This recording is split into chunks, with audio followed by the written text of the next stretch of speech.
Hello everybody! Another day for another school vlog. For today's vlog is mag-eskwela na puta. Kay wala man tayo instructor so nag-meeting lang mi ana no para sa among event. Nya kay ipagawas man sa akong classmate niyang pilok-pilok no ning iyang pilit-pilit maong magpabutang ta. Bida-bida baya ta. Dili pwede nga dili ta mabut nga no. Kay kung unsa gani na sa uban dapat naapod ta. Dili pwede malabuan day. No, nang iya gidang gibulikat og tarong akong mata para lang mo pilit ng pilitay. Same raman pud no na ibutang kay naa naman siya gludaan. Kay bali dili na nimo siya butang glue.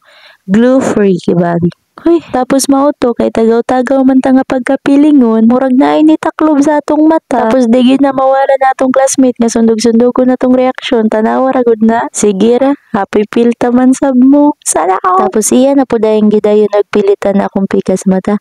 Lain pud og isa ra ka mata. And charan, this is the finished product. Very natural. Pagka-uwi. Mauto nakalimot ko nga naamantay ko eskwelahan, nabi kog na ako salon.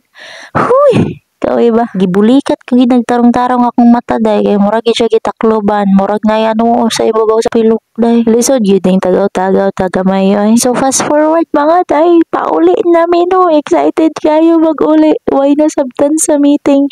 Huy, muyaw-yaw na po tamang mayor. Charis lang. Diri na lang taman, bye-bye.